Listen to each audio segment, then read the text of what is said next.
Ice performs three main functions. It chills, dilutes, and it adds texture. When you mix a cocktail together, there's a heat transfer process that's taking place between the ice, the ingredients, and the environment. This causes the cocktail ingredients to become colder and the ice to melt. When the ice melts, it adds dilution. Put that knowledge to practice by stirring and shaking a few cocktails. First, we'll do stirring. The target temperature that we want to hit is 0 degrees Celsius to -5 degrees Celsius with a dilution of about 20 to 25% water. Don't worry, you don't need to do all this measuring at home. This is simply to demonstrate the concept. I measured these out earlier today. I weighed each one and they're the exact same. In each, I'll add 3 different sizes of ice cubes. All of these ice cubes have come directly from my freezer. I really want the driest ice possible, meaning I don't want surface water sitting on top of the cube because that will affect my dilution. Next, I'll stir each of these until I get to -2 degrees Celsius, and I'll do that by measuring with a thermometer. Now for the conclusion. I was able to achieve the target temperature and the target dilution with each one of these. However, the biggest difference was how long it took me to get there.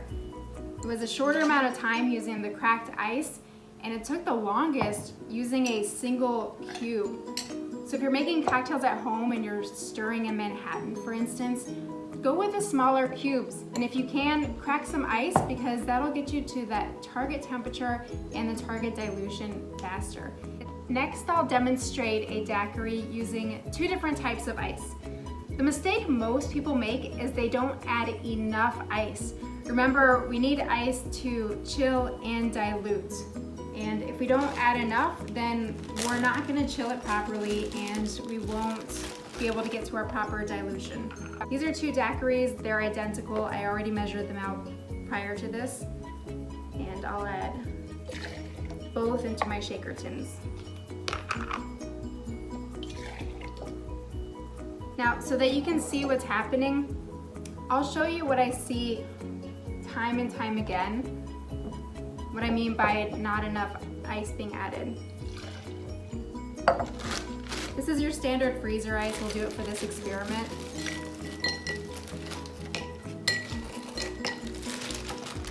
I often see this. This is not enough ice.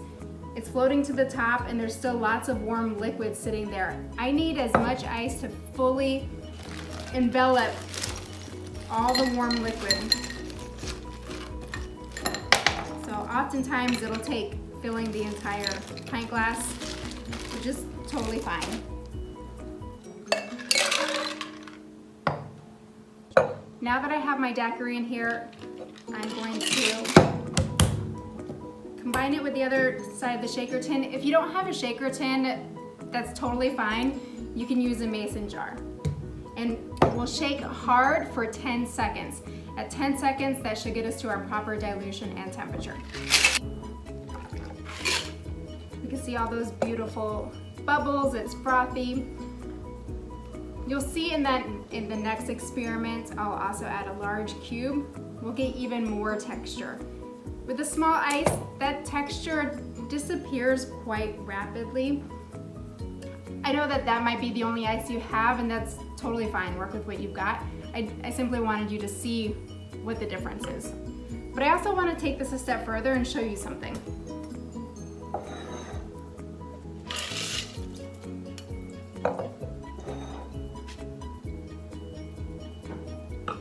What's remaining after I've shaken is tons of tiny little ice particles. This is why you want to have slightly bigger ice for shaking, because shaking is such an aggressive, violent action that it's completely obliterating the ice. And we do want dilution, but once these get chopped up into tiny little bits, it's going to add a lot of water, which is why we don't want to shake more than 10 seconds. If we shook longer than 10 seconds, I would get too much water added in there. Now I'll check the temperature. This cocktail, the temperature, I don't think you can read it, but it's at -0.2 degrees Celsius, which is right on target. That's exactly what we want. We'll do the second daiquiri. I'm adding 1 large ice cube. If you have these molds at home, I do recommend you use them. They're great for shaking. You don't need a ton of these into your shaking tin. You only need 1. And the rest of our ice will be filled with the freezer ice. The great thing about having that large ice cube in there is that it won't be completely shattered and destroyed like all the other cubes were. It will remain mostly intact. And once again, we'll shake for a hard 10 seconds. I don't know if you can see that on camera, but this cocktail has even more effervescence, those beautiful bubbles sitting right on top. As you can see, they mostly disappeared already in the first one. I don't know if you can see that. When you receive a cocktail, whether it's at the bar or in your home kitchen, you really want to see all those beautiful bubbles sitting on top. Of course, we taste. I almost forgot to take the temperature of this second cocktail, but it's registering at -0.3 degrees Celsius, so I hit my target.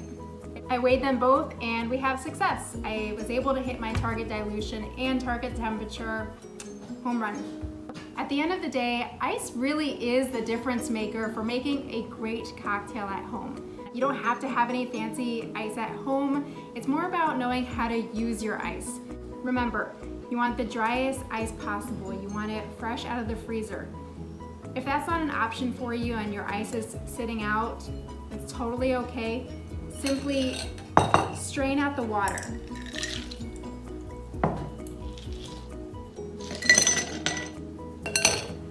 So that way you don't have extra dilution. Also, as you can see, dilution constitutes a big part of your cocktail. The better water you have, the better ice you'll have. Use filtered water whenever possible. If you have tap water that you like, you can certainly use that. But you do want to protect it from those odors and flavors that hang out in your freezer. In order to do that, use plastic wrap. As soon as you've filled your mold,